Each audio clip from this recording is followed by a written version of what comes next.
E ainda assim, como cada um de nós sendo servos do Senhor, temos ainda muito que aprender com o Senhor Jesus. Aleluia. Louvado seja Deus. Ali nós podemos lembrar rapidamente que Marcos, ele abre uma dinâmica muito extraordinária, trazendo uma característica do servo, a identidade do servo. E é muito importante nós sabermos a nossa identidade, a nossa origem. Nós somos hoje filhos de Deus. Mas como filhos de Deus também somos servos, porque nós temos um chamado, nós temos uma obrigação, nós temos deveres para serem cumpridos. E ali Marcos ele fala sobre que o servo, mais do que falar de quem ele era as pessoas falar de quem ele era. E nós aprendemos sobre o testemunho que Marcos dá. E quando nós estudamos os evangelhos, nós aprendemos que quem mais fala da divindade de Cristo é João. Tanto que ele inicia dizendo que o verbo se tornou carne e habitou no meio de nós. E Marcos fala de Jesus sendo servo, mas no primeiro versículo ele ousa em chamar Cristo como Filho de Deus. Foi uma certa afronta para a época. Ele deu o testemunho que Cristo era o Filho de Deus. Nós aprendemos no versículo 1, no capítulo 1, nos primeiros versículos, do testemunho também dos profetas do Antigo Testamento, Malaquias e Isaías, falou do Filho de Deus que estava por vir. Aleluia. Aleluia. Nós aprendemos do testemunho de João Batista, quando ele preparava o terreno, quando ele preparava o caminho, dizendo: aplanai vossos caminhos, endireitai as vossas veredas, porque é chegado a vós o reino dos céus. O reino dos céus era o próprio Senhor Jesus. Aleluia. E no final nós aprendemos sobre o testemunho do Pai e do Espírito Santo, quando ele se batizou ali nas águas do Jordão, batizado por João Batista. E o Espírito Santo desceu com uma forma corpórea de uma pomba, e uma voz foi ouvida: este é meu Filho amado, a quem eu me alegro, a quem eu me comprazo. Louvado seja Deus. Nós aprendemos ali, e ele segue ensinando ainda no capítulo 1, nos versículos seguintes, do versículo 12 em diante. Ele segue ainda falando sobre a autoridade do servo. É disso que nós vamos tratar hoje. A autoridade do servo. E eu vou ler alguns versículos aqui no primeiro capítulo, do versículo 12 ao versículo 28. Esse é o tema que eu quero tratar nesta noite. É sobre a autoridade do servo. Diz assim a palavra do Senhor, no capítulo 1, no versículo 12 ao 28. E logo o Espírito o impeliu para o deserto, e ali esteve no deserto 40 dias, tentado por Satanás. Ele vivia entre as feras, e os anjos o serviam. E depois de que João foi entregue à prisão, veio Jesus da Galileia pregando o evangelho do reino de Deus, e dizendo: o tempo está cumprido e o reino de Deus está próximo. Arrependei-vos e credes no evangelho. E andando junto do mar da Galileia, viu Simão e André, seu irmão, que lançavam a rede ao mar, pois eram pescadores. Jesus lhe disse: vinde após mim, e eu lhes farei que sejam pescadores de homens. E deixando logo as suas redes, o seguiram. E passando dali um pouco mais adiante, viu Tiago, filho de Zebedeu, e João, seu irmão, que estavam no barco consertando as redes. Uns estavam lavando, outros estavam consertando a rede. E logo os chamou, e eles deixaram seu pai Zebedeu no barco com os jornaleiros, foram após ele. Entrando em Cafarnaum, no versículo 21, entrando em Cafarnaum, e logo no sábado, indo ele na sinagoga, ali ensinava, e maravilhavam-se da sua doutrina, porque os ensinava como tendo autoridade, e não como os escribas. E estava na sinagoga deles um homem com espírito imundo, o qual exclamou, dizendo: ah, que temos contigo, Jesus Nazareno? Vieste destruir-nos? Bem sei que és o Santo de Deus. E repreendeu Jesus, dizendo: cala-te e sai dele. Então o espírito imundo, convulsionando e clamando com grande voz, saiu dele. E todos se admiraram a ponto de perguntar entre si, dizendo: o que é isto? Que nova doutrina é esta? Pois com autoridade ordena aos espíritos imundos e eles lhes obedecem. E logo correu toda a sua fama por toda a província da Galileia. Aleluia. Até aí. Palavra maravilhosa, que palavra extraordinária.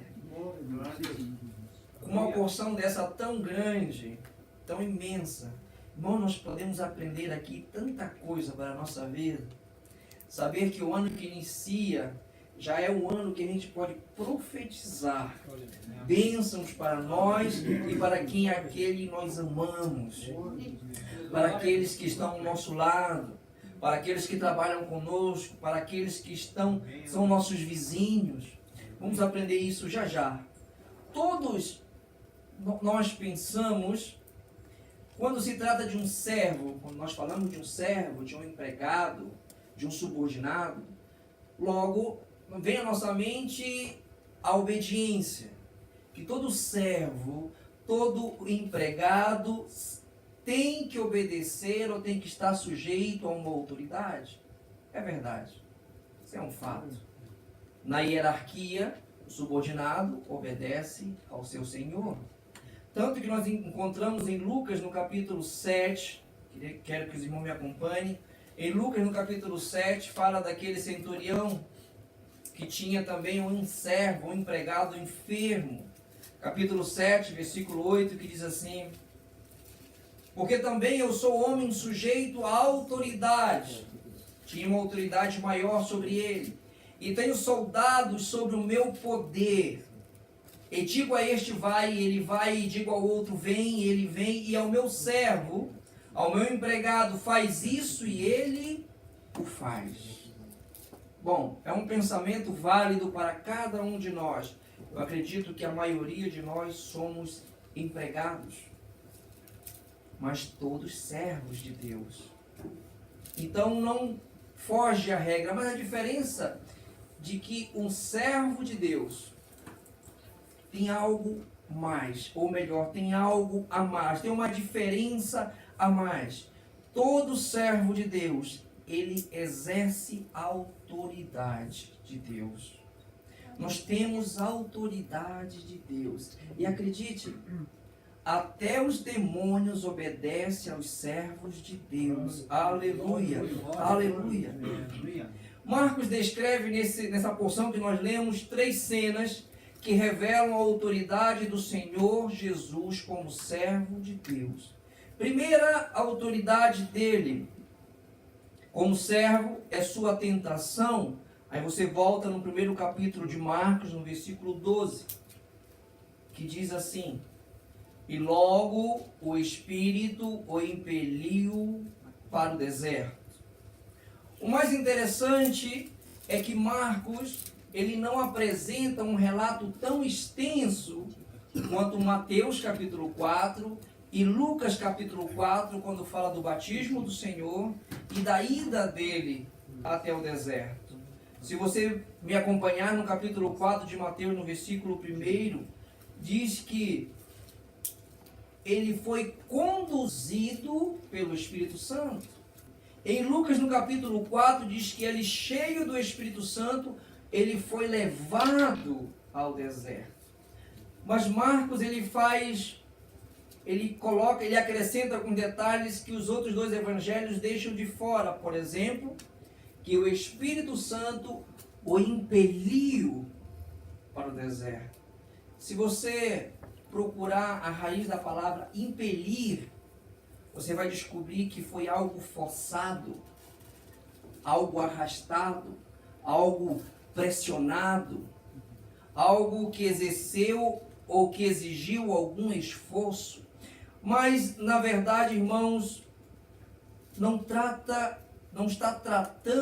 o texto não está tratando que Jesus Cristo ele estava temeroso, que ele estava duvidoso, ou que ele estava teimando com o Espírito Santo a ponto de ter medo de enfrentar Satanás. Não. No texto não está tratando disso, mas está tratando que Marcos usa essa expressão para mostrar a intensidade do acontecimento. Foi um fato forte. Foi um fato forte, uma expressão forte. Foi uma experiência que eu acredito que nenhum de nós suportaria. De ser tentado pelo próprio inimigo. Nós aprendemos que nós hoje somos tentados pelaquilo que nós temos vontade. Ou melhor, pela nossa própria concupiscência. Nós somos tentados e atraídos pelo aquilo que nós desejamos, e aquilo que nós desejamos 99% das vezes é algo ruim. É algo prejudicial para a nossa vida, para a nossa família, para o nosso ministério. E nós acabamos, muitas das vezes, cedendo ou caindo. Como não cair? Como não ceder? Nós vamos aprender um pouco mais para frente. Marcos está mostrando que houve uma intensidade, houve uma necessidade dele se expressar dessa forma, de forma forte, de forma dura.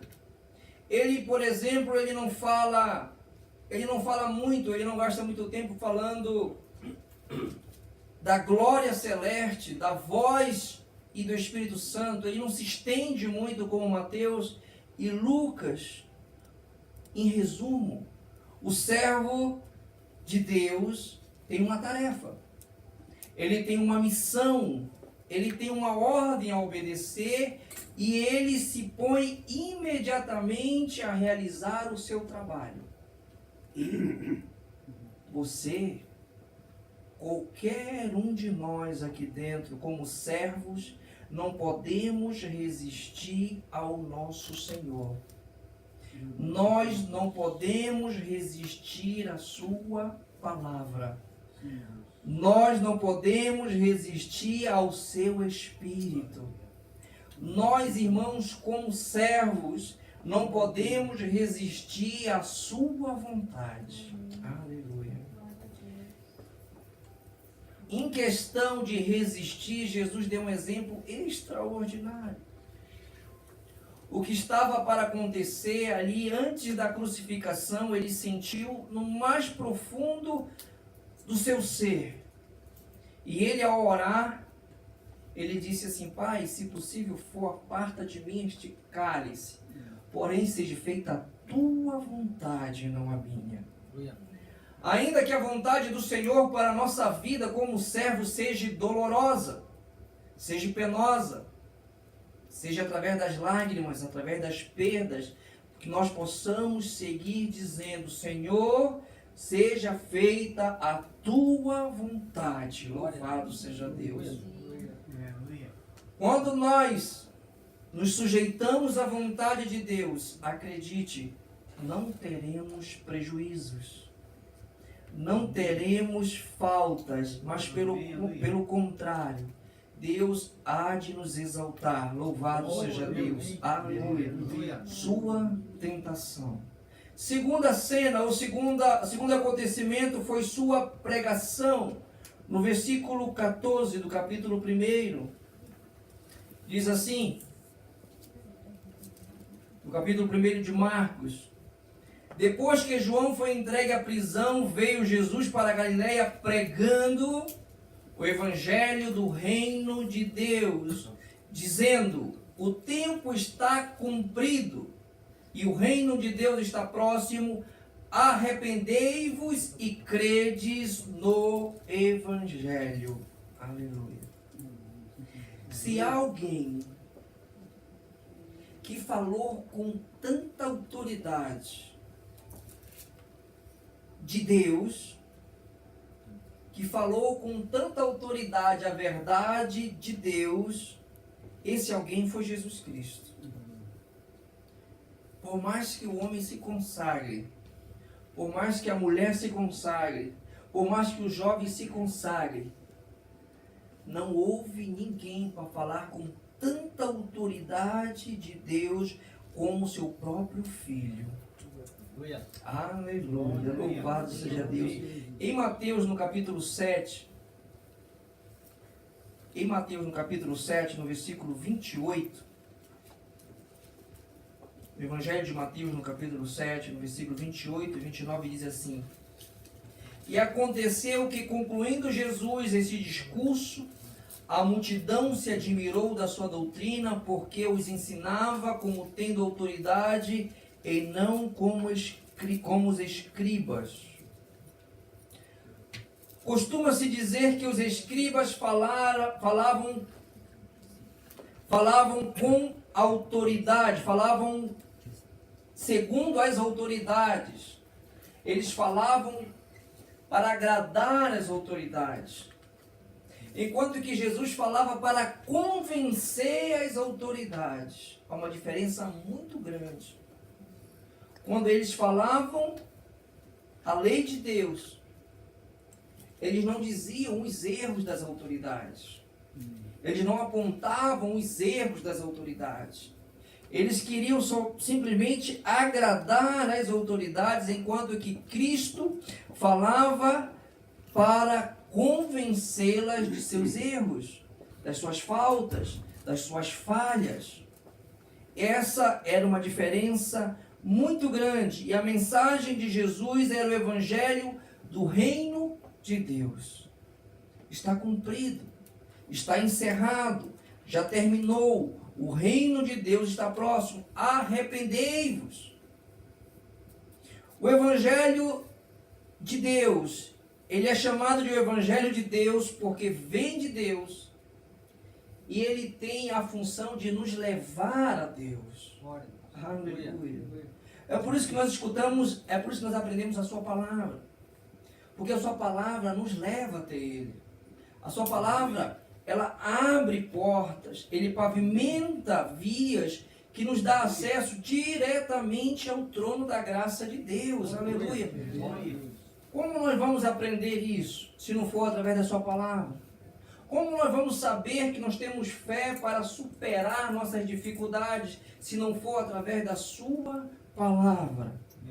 Aleluia. Aleluia.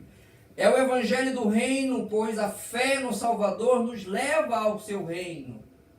Há um reino preparado. Há um reino sendo construído. Há um reino sendo preparado. E o que nos leva a este reino é a sua palavra. E também o Evangelho de Jesus Cristo, porque Jesus Cristo é o cerne de todo o Evangelho. Sem Jesus Cristo não haveria Evangelho. Sem Jesus Cristo não haveria boas novas. Sem sua vida, sem sua morte, sem sua ressurreição, não haveria boas novas. Em outras palavras, se Jesus não tivesse vivido entre nós, se Jesus não tivesse morrido por nós, se Jesus não tivesse ressuscitado para nós, não haveria boas novas. E certamente nós não estaríamos aqui. Nós estaríamos em qualquer outro lugar. Mas que bom que Ele viveu entre nós, que Ele morreu por nós e que ressuscitou para nós. Louvado seja Deus. Essa é a sua palavra. Paulo o chama de o Evangelho da graça de Deus. Acompanhe-me em Atos, no capítulo 20, no versículo 24. Bom, se eu estiver muito duro, vocês falam aí que eu baixo aqui o volume. Eu baixo aqui a chama. Atos capítulo 20, versículo 24. Mas é janeiro, né? Nós temos aí 12 meses ainda para amaciar a carne. Atos capítulo 20, versículo 24. Aleluia. A palavra do Senhor diz que aquele que exorte, exorte com amor, né? Então, eu amo vocês. Aleluia. Atos capítulo 20, versículo 24 diz assim. Todos aí encontraram? Atos capítulo 20, versículo 24 diz: Mas em nada tenho na minha vida por preciosa, contanto que cumpra com alegria a minha carreira, ou em outras palavras, o meu chamado, e o ministério que recebi do Senhor Jesus para dar testemunho do Evangelho da graça de Deus. Aleluia. Amém. Você tem algo precioso na sua vida? Será que esse algo precioso é maior do que o chamado de Deus tem na sua vida? Será que a aparência? Será que o físico? Será que a presença? Será que a voz? Será que o que nós temos de precioso em nós, irmãos, é aquilo que Deus tem em cada um de nós? É o nosso chamado, é o nosso ministério, é aquilo que o Senhor nos usa como vaso de honra na sua casa. Aleluia! Que nós possamos nos desgastar nesta carreira, nesta missão, neste ministério, porque o que nós temos hoje, cada um de nós, o que nós temos hoje de precioso, esse precioso é o que o Senhor usa para edificar a sua igreja. Aleluia! Glória a Deus! Aleluia! Pois não é possível haver salvação sem a graça. Sim ou não? Imagine se não fosse a graça do Senhor sobre nossas vidas. Imagine quantas pessoas, e isso é notório, quantas pessoas, o pastor repete isso várias vezes, quantas pessoas foram dormir ontem e não despertaram hoje. Inclusive falou de um parente, semana passada, semana do culto de oração na quarta-feira, o parente do pastor foi dormir e ali faleceu dormindo. Quantas pessoas, irmãos, foram dormir e não despertaram? Quantas pessoas saíram de casa hoje e não regressaram? Quantas? Olha a graça de Deus sobre a nossa vida. Olha essa graça maravilhosa. É nós podermos agradecer a Ele por esta mais uma oportunidade de nós podermos estarmos juntos aqui como igreja, louvando e bendizendo o seu santo nome. Aleluia. Glória a Deus. Em Efésios, no capítulo 2, carta de Paulo a Efésios, no capítulo 2, no versículo 8, diz assim, Efésios 2, 8.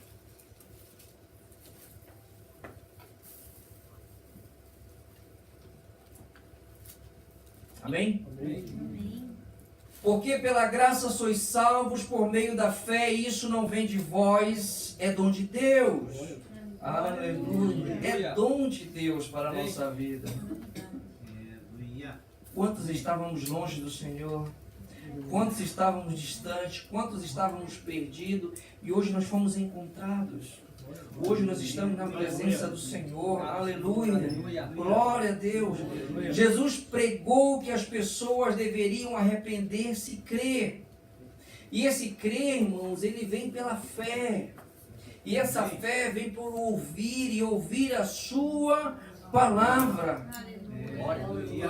Não vem pelo que nós vemos. Às vezes nós vemos e está tudo bem, e nós achamos que vai realmente tudo bem. E nós vemos que está algo errado e pensamos está tudo errado ou está tudo mal. Mas espiritualmente está tudo bem, está tudo no controle do Senhor. Nós não podemos julgar, não podemos agir pelo que nossos olhos veem, mas aquilo pelo que nós cremos. E esse crer só vem pela palavra de Deus. Aleluia. Mas sozinho o arrependimento não é o suficiente para salvar. Não adianta somente se arrepender, nós temos que crer no Senhor. Aleluia. Apesar de Deus esperar muito, me permita usar essa expressão aqui, abrir esse parêntese, porque nós cremos em um Deus onisciente. Nós cremos em um Deus onipresente. Nós cremos em um Deus onipotente. Se há uma possibilidade de nós dizermos Deus espera, me permita usar essa expressão, Deus espera que todos nós cheguemos a nos arrepender. Tanto que há uma palavra que diz assim, que ele não quer que ninguém se perca, mas que todos venham a arrepender-se dos seus pecados. Mas eu penso que Deus espera que todos os cristãos se arrependam. Por que os cristãos? Porque para me arrepender em Deus, para me arrepender em Cristo, eu preciso crer em Cristo. A palavra do Senhor diz que aquele que crer no Senhor será salvo. Mas aquele que não crê já está condenado. É uma opção minha, é uma opção nossa, que nós possamos nos arrepender, e creio que já nos arrependemos, e já estendemos a mão e já o recebemos em nosso coração. Louvado seja Deus, aleluia. Eu penso que Deus espera muito que todos nós deixemos nossas faltas, deixemos nossas falhas para trás. 2018, se eu faltei em algo, não vou ficar me lamentando. Eu tenho uma oportunidade, 2019, de fazer diferente, de fazer melhor e fazer muito melhor. Louvado seja Deus, aleluia. Devemos crer em Cristo, crer em sua pregação, em sua palavra e em suas promessas. E a promessa do Senhor é promessa de vida, não é de morte, não é de perda, é promessa de vida. Louvado seja Deus. Terceira cena sobre o servo, sobre a autoridade do servo, são exatamente suas ordens. Capítulo 1, versículo 23. Marcos 1, versículo 23. Não é uma palavra longa, é uma palavra curta, mas eu tenho certeza que vai alcançar um objetivo extraordinário. Aleluia. Versículo 23 que diz assim: E estava na sinagoga deles um homem com espírito imundo, o qual exclamou dizendo: que temos contigo, Jesus Nazareno? Vieste destruir-nos? Bem sei que és o Santo de Deus. E repreendeu, versículo 25, e repreendeu dizendo: Cala-te e sai dele. E o espírito imundo, convulsionando e clamando com grande voz, saiu dele. Agora, a dúvida. Eu não sei se era um visitante. Eu não sei se era um inconstante.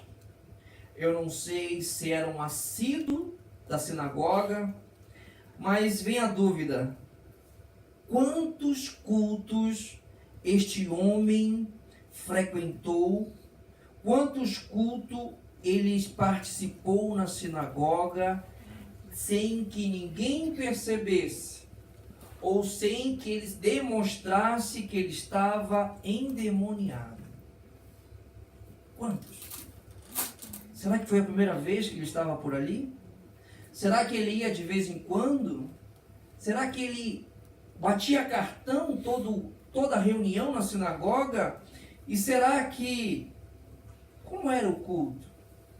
Porque se ele passou algum tempo ali, ele não foi encontrado ou ele não se manifestou.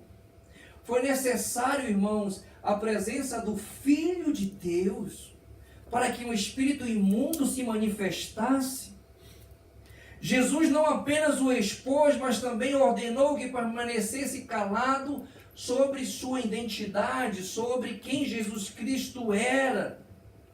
Porque Jesus não apenas queria que ele ficasse calado, porque ele não precisava que ninguém soubesse, ele não precisava da ajuda de nenhum espírito imundo para dizer quem Jesus era.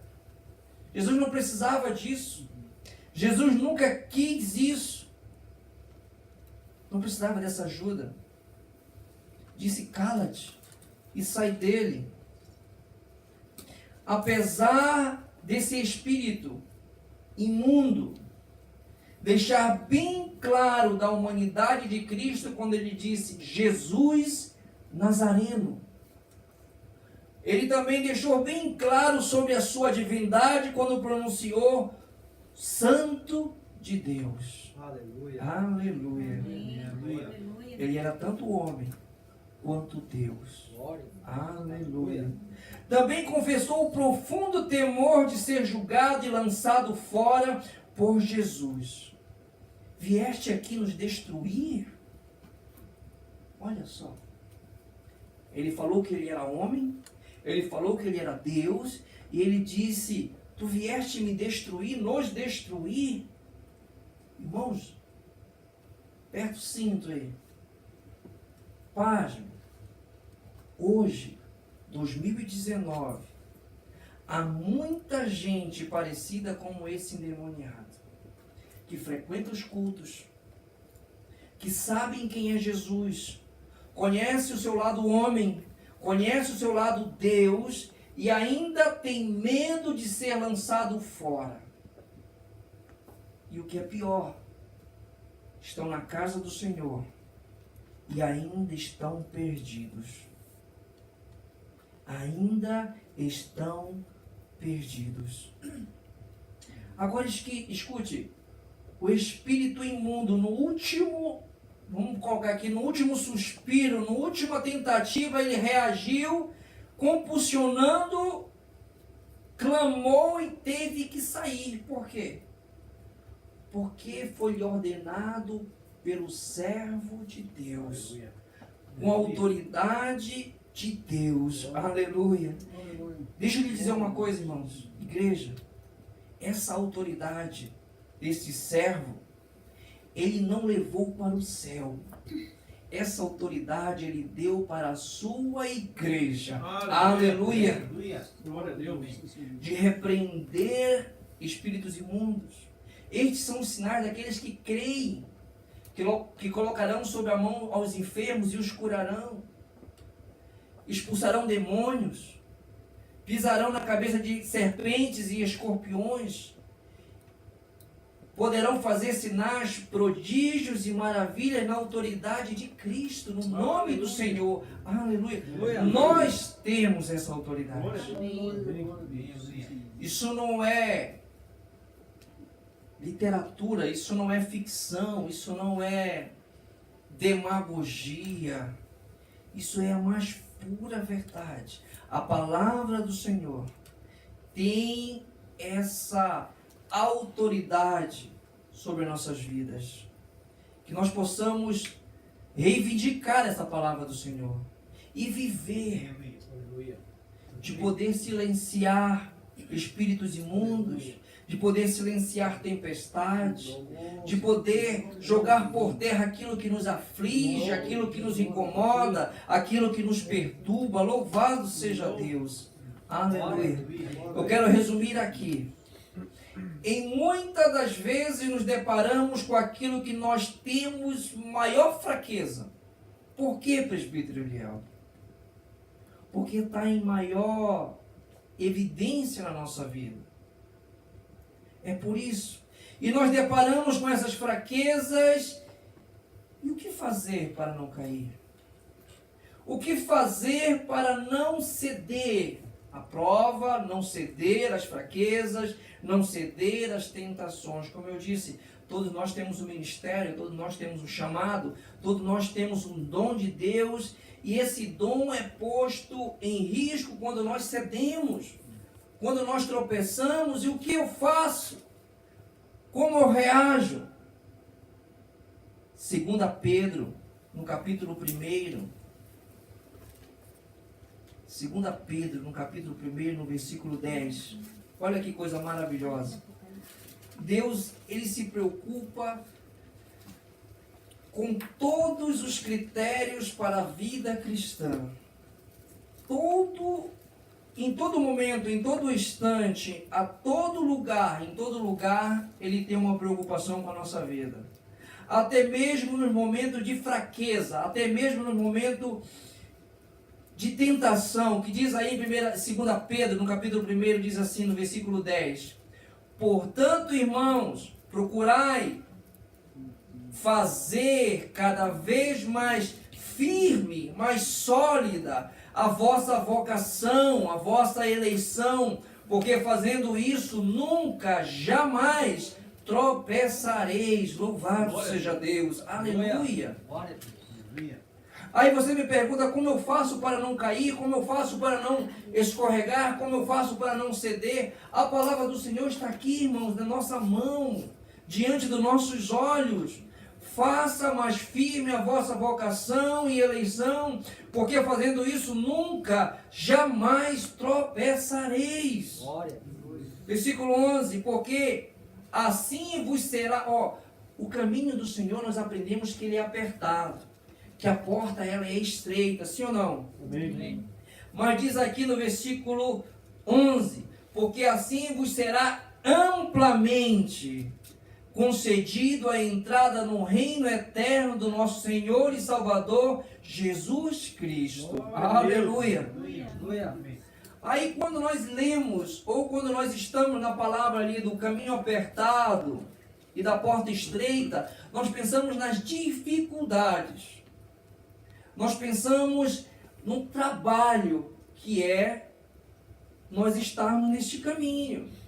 Nós estarmos nesta vida cristã, apertada, estreita, sofrida, lamentando ou lamentosa, mas esquecemos que Pedro disse assim: se nós fizermos cada vez mais sólido, cada vez mais firme o nosso chamado, o nosso ministério, o nosso dom, aquilo que Deus tem na nossa vida, aquilo que Deus quer para a nossa vida, diz aqui no versículo 11, que vos será amplamente concedida a entrada no reino eterno do nosso Senhor e Salvador Jesus Cristo. Louvado seja Deus!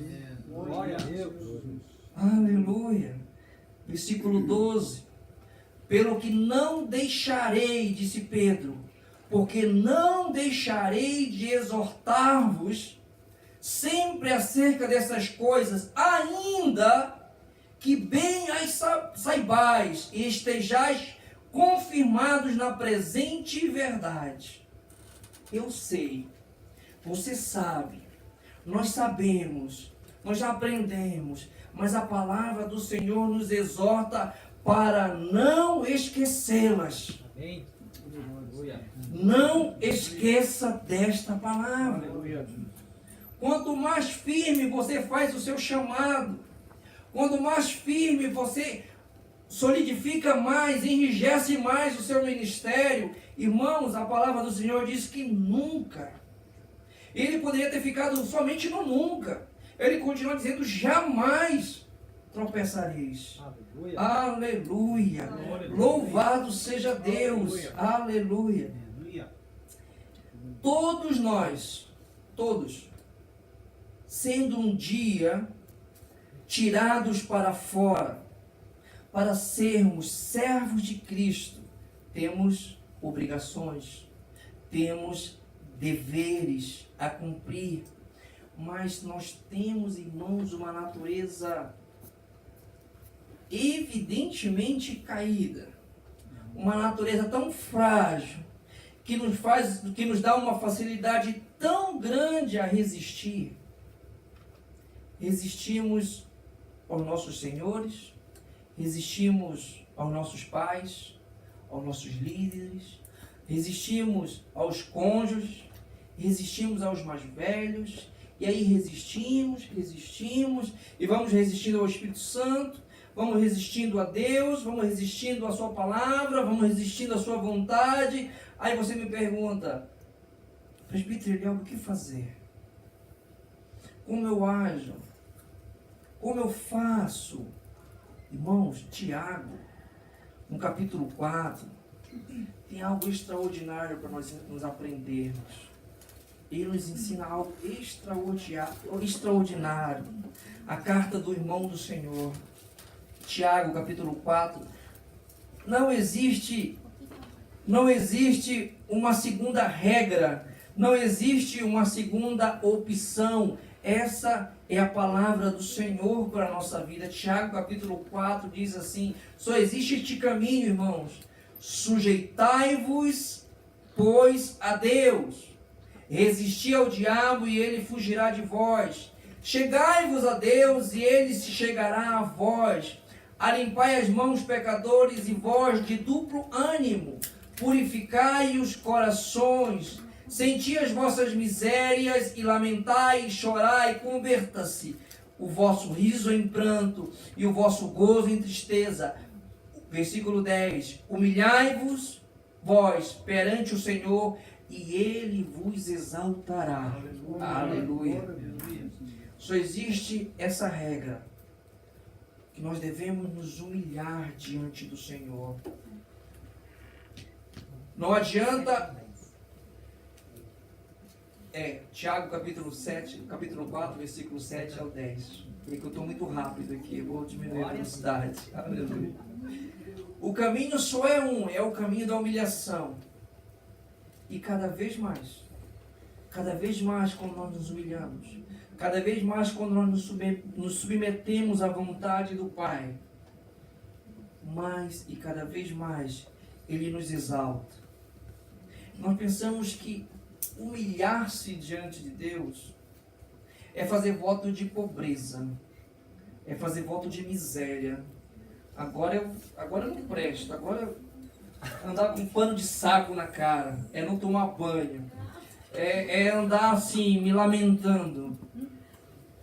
Irmãos, humilhar-nos diante do Senhor é reconhecer a nossa condição diante do Senhor. A nossa condição diante do Senhor é de servos. A nossa condição é de necessitados. A nossa condição, irmão, diante do Senhor é que outrora nós não tínhamos um Deus, nós não tínhamos uma esperança, nós não tínhamos uma vida. Hoje nós temos uma viva esperança e nós temos Deus em nossa vida. Louvado seja Deus. Quando você reconhece que a sua condição é de pecado, é de um pecador, você tem que saber que a sua condição não é a mesma posição que você tem. Hoje nós temos uma posição que é estar assentado nos lugares celestiais, aleluia, é estar assentado do lado dos príncipes celestiais. Nós já temos essa posição, mas essa condição ainda aqui tem que passar por este processo. E às vezes a gente fica no processo, às vezes a gente se lamenta no processo, às vezes a gente erra no processo, às vezes a gente cai no processo, mas a nossa condição ela está garantida no sacrifício de Cristo. Aleluia. Aquele sacrifício na cruz é a nossa garantia eterna de vida. Aleluia, louvado seja Deus. Aleluia. Eu encerro aqui, irmãos. Às vezes, seguimos ao Senhor por algum tempo, ou por muito tempo, e chegamos a pensar que não temos obrigação nenhuma. Ficamos parados num canto, infelizmente esperando a morte chegar. Já sou salvo, já estou com meu nome escrito no livro da vida, então vou cruzar os braços, já não tenho mais nada a fazer, vou ficar quieto aqui no meu canto porque eu não sei falar, porque eu não sei cantar, porque eu não sei fazer nada, e aí fico seguindo o Senhor, seguindo a multidão. Nós estamos redondamente enganados a respeito disso. Muito enganado. Em João, no capítulo 15, no versículo 1, diz assim a palavra do Senhor: eu sou a videira verdadeira. Evangelho de João, capítulo 15, versículo 1. Eu sou a videira verdadeira e o meu Pai é o lavrador.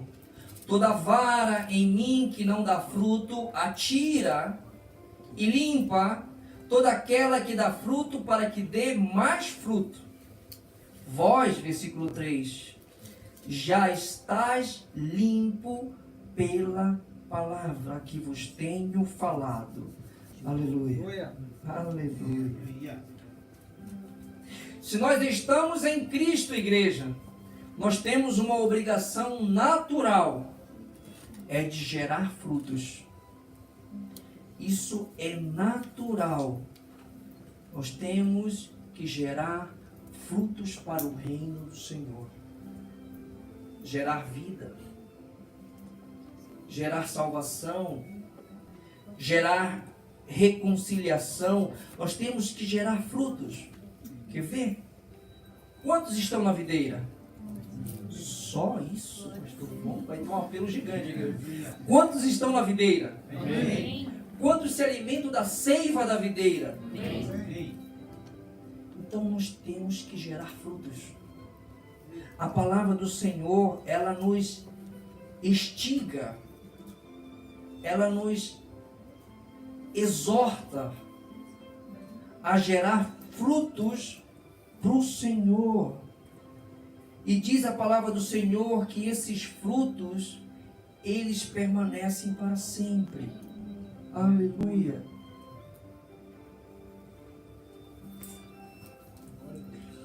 Esses frutos não podem ser roubados, porque quem cultiva, quem trata é o lavrador.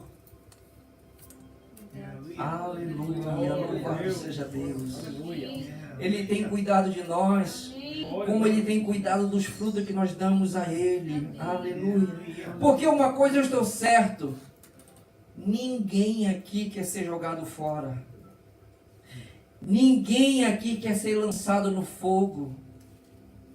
Então, irmãos, nós temos que gerar frutos, porque a palavra do Senhor, ela já tem nos limpado. Glória a Deus. Aqueles que são cortados é para que dê fruto. Aqueles que são podados é para que dê mais fruto ainda. Essa é a característica do crente.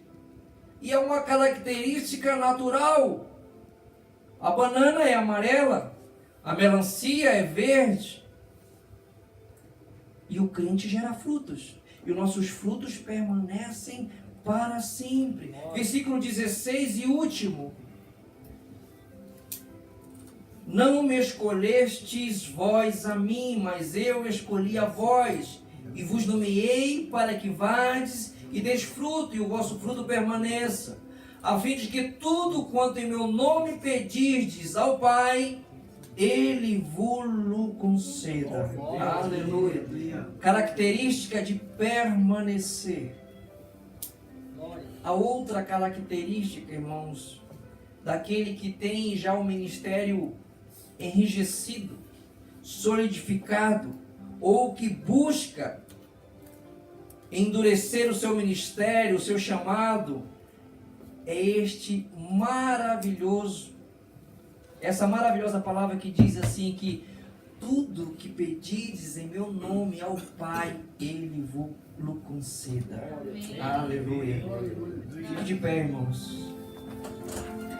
2019 só inicia, mas inicia com uma promessa de vitória, mas inicia com uma promessa de vida, com uma promessa de sucesso, com uma promessa de edificação, de solidificação, de firmeza para a vida de cada um de nós. Que essa palavra, irmãos, ela possa cair aí neste solo fértil, nessa terra sedenta, querendo mais de Deus, exigindo mais do Senhor, buscando mais a sua presença, porque, irmãos, haverá dias, e é um fato, que muitos procurarão, muitos clamarão, mas ele não será encontrado, ele não mais será ouvido. Aproveite este tempo, esta hora de nós podermos ainda como igreja, com esta liberdade que nós temos, clamar e buscar ao Senhor, porque Ele é bom e a sua graça, a sua misericórdia permanece para sempre. Senhor nosso Deus e Pai, obrigado, Senhor, pela tua palavra.